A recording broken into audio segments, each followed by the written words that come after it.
Bonjour et bienvenue sur la chaîne YouTube Jiu-Jitsu Zenryu. Bonjour et bienvenue. Dans cette vidéo, nous allons voir comment faire un passage dos-ventre en jiu-jitsu, mais de manière... de la meilleure façon possible. Bon visionnage. Qu'est-ce que le passage dos-ventre? Donc dans un premier temps, vous êtes sur le dos, puis vous retournez votre partenaire sur le ventre.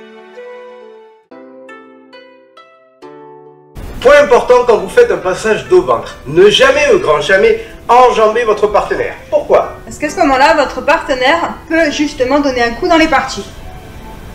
Autre point, au moment où vous allez enjamber votre partenaire, vous pouvez très bien prendre le pied sur votre partenaire, trébucher et perdre l'équilibre. Et donc du coup, vous cassez la figure. Troisième point, à ce moment-là, vous pouvez aussi, au moment où vous avez enjambé votre partenaire, vous pouvez justement reprendre l'initiative. Ça veut dire que vous allez là et basculer votre partenaire pour le faire chuter et remonter. Voyons déjà un premier exemple, à partir d'une projection. Donc par exemple, je viens, déséquilibre, je fais chuter mon partenaire. Première chose, les points de contrôle. C'est-à-dire que si je fais ça, mon partenaire s'en va et éventuellement on repart ici en pied-point. Au moment où j'ai projeté mon partenaire, donc point de contrôle très important. Le tibia ici, bien au niveau des côtes flottantes. Ça évite que mon partenaire ne revienne vers moi, ici. Et le contrôle au niveau de la manche, ça évite que mon partenaire ne s'en aille. Première chose à faire, si mon partenaire est complètement sur le dos, pour le faire passer du dos au ventre, je vais tirer comme un malade pour le faire basculer. D'accord? Donc l'idée, première chose, c'est je viens, je la mets sur la tranche. Ici. À partir du moment où elle est sur la tranche, elle est sur la partie fine. Pas sur la partie large, sur la partie fine. Donc ça sera plus facile pour faire la mobilité d'un côté ou de l'autre. D'accord? Donc je viens, je garde mon contrôle. Je mets mon partenaire sur la tranche. Et là l'idée, ça va être d'avancer ma jambe à 45 degrés. Donc je tire bien ici. Mes hanches sont ouvertes. Et l'idée, c'est ici de venir fermer cette hanche. Ici. Donc c'est en venant fermer ma hanche que je fais basculer mon partenaire. Donc je suis ici, je tire, j'ouvre. Et quand je viens ici, je ferme ma hanche. Je viens, je ferme ma hanche, je pose mon genou au sol. Je reprends mon équilibre en venant ouvrir ici.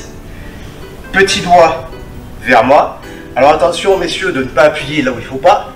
De vraiment ouvrir votre hanche et de venir faire la clé au niveau de l'aine, ici. Après, comme mon qui vient de le faire, si la main est occupée, le maïta se fait avec la jambe. Donc je viens et je fais mon maïta. Quand vous avez fait votre clé, ici, ne relâchez pas de suite.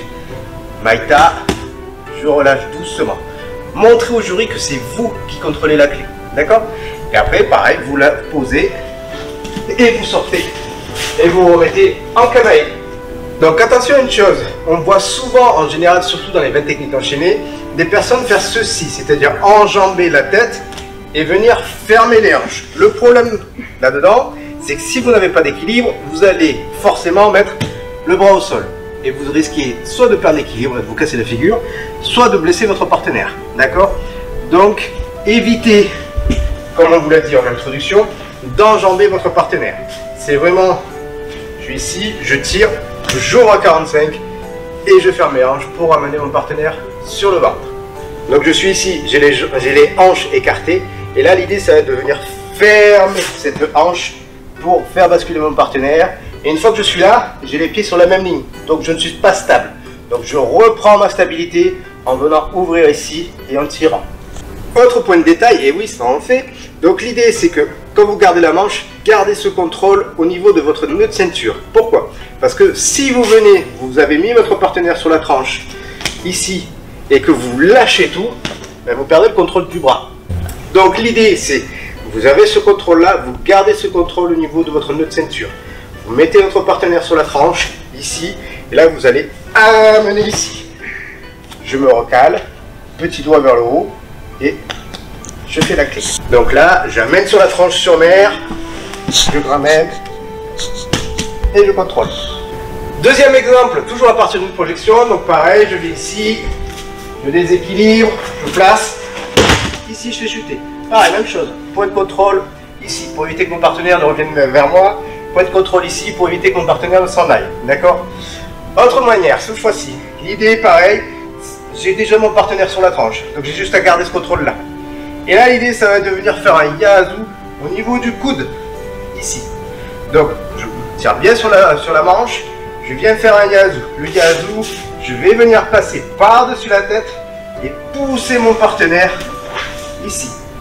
La position du hockey au sol, pour qu'elle vous soit plus agréable, c'est le côté où il y a la clé, jambe tendue, et le côté inverse à la clé, bras pliés, jambes pliées, ici.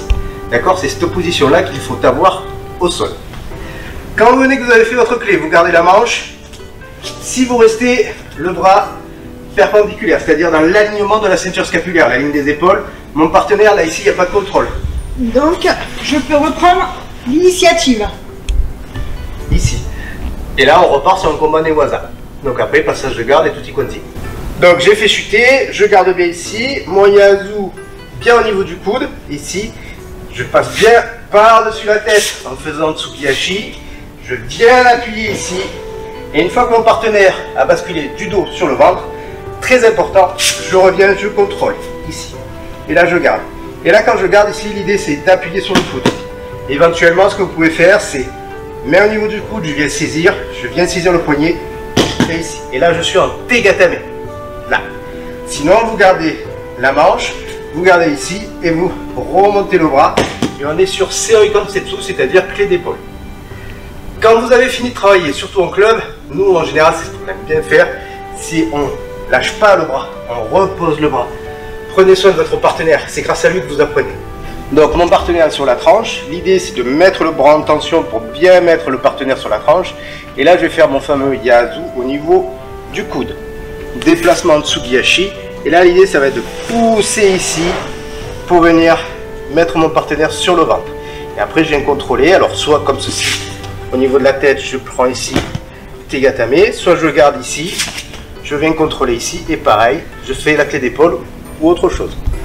Là, je vais donc, pour faire mon passage de ventre, je viens bien mettre mon partenaire sur la tranche. Et quand je viens faire mon yazu, en même temps, 1, 2, donc Tsukihashi, je vais venir envoyer le bras. Le bras, c'est pas vers la tête. Vers la tête, ça ne marchera pas.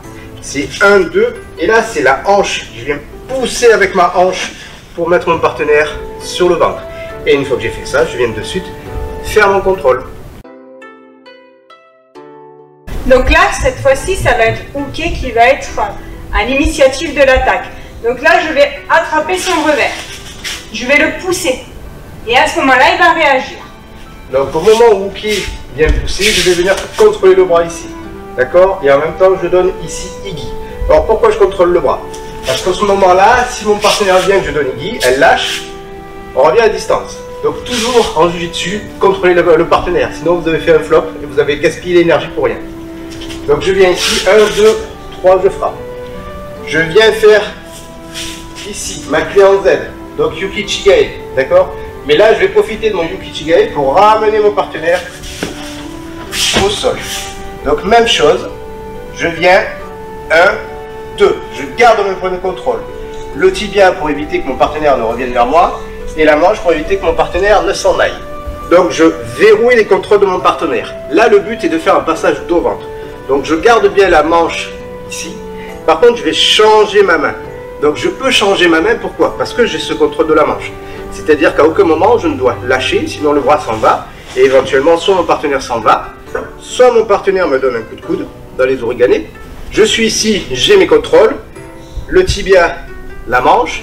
Ici, je vais changer ici. Et là, l'idée, ça va être comme si je tenais une canne. Oui, ici. J'ai mon pouce du côté de son petit doigt. Et là, je vais commencer à créer une torsion. Et vous voyez la réaction de Uke. Créer cette torsion. C'est ça qui commence à le faire aller sur le ventre. Donc je viens, je suis ici, je change, j'attrape de l'autre côté. Je viens ici. Et là, à ce moment-là, je vais mettre mon petit doigt dans le creux poplité de son coude pour finaliser le passage dos ventre.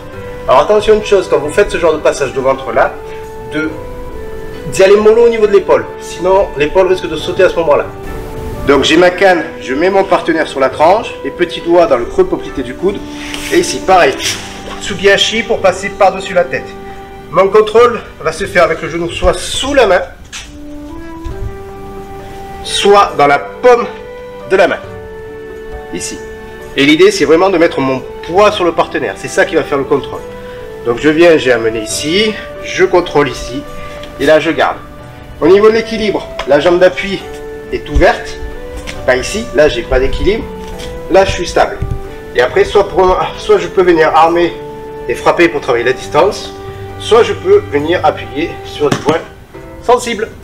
Donc là, on va garder la même attaque que celle d'avant. Donc je vais attraper au niveau du revers de mon partenaire en poussant. Donc là, même chose, je viens, j'attrape, je frappe. Je viens faire mon Yuki Chigae avec mon amené au sol. Pareil, même chose, je contrôle tibia, le bras. Là, à la main, j'ai mon contrôle au niveau du coude. Je peux très bien passer de pouce vers moi à pouce vers l'extérieur. J'ai mon contrôle au niveau du coude. Je change le contrôle au niveau de ma main parce que j'ai toujours ce contrôle au niveau du coude. Je commence à faire ma canne ici. Et là, c'est le coude sur le tibia, ici. Donc je suis légèrement sous la rotule et je viens ici. Si vous tournez trop le bras, ça ne marchera pas. L'idée, c'est vraiment d'appuyer le coude sur le tibia pour mettre la contrainte. Et là, ici, vous allez relever votre partenaire. Et là, vous venez attraper le poignet ici. Donc, je mets bien le coude sur le tibia. Je relève mon partenaire. Et je vais bien attraper son poignet ici. Une fois que j'ai attrapé son poignet, ce que moi, j'aime bien faire, c'est prendre appui sur lui. Et je ramène mon pied ici. Quand je l'allonge, l'idée, ça va être d'envoyer ma jambe sous son aisselle. Ici.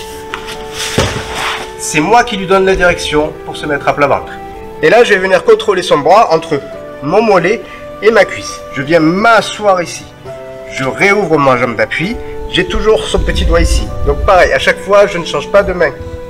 Je prends 1 et 2. C'est pas je lâche tout. J'ai ici, je change. Petit doigt vers moi. Je fais ma clé. Et là, j'écrase bien son bras, donc son numérus, entre ma cuisse et mon mollet. Alors attention, un petit détail aussi là-dessus, c'est que là je suis venu, donc j'ai ma clé. Je viens changer, je fais ma canne, je prends appui, je relève. Je viens attraper le poignet. Attention, un petit détail, c'est que là, quand vous venez faire votre amené au sol, si vraiment vous n'avez pas votre jambe au niveau de l'aisselle et que vous faites ceci, votre partenaire va pouvoir rouler et s'échapper. Pour reprendre l'initiative. Là, une fois que je suis là, s'il ne contrôle pas, je peux en fait justement rouler pour pouvoir ou m'enfuir ou reprendre l'initiative. Donc, petite synthèse, les points les plus importants quand on fait un passage dos-ventre. Donc, bien sûr, c'est de ne pas enjamber votre partenaire, puisque quand on enjambe, on a un risque de tomber ou que Uke reprenne l'initiative. Autre chose, de bien mettre son partenaire sur la tranche pour faciliter justement le passage dos-ventre. Et pour finir, les points de contrôle. Justement, quand vous faites un point de contrôle, là, le passage et tout, si vous ne faites pas ça, le partenaire peut justement repartir. Alors que si vous avez bien contrôlé au niveau de l'omoplate ou du bras, ça permet justement de contrôler son partenaire.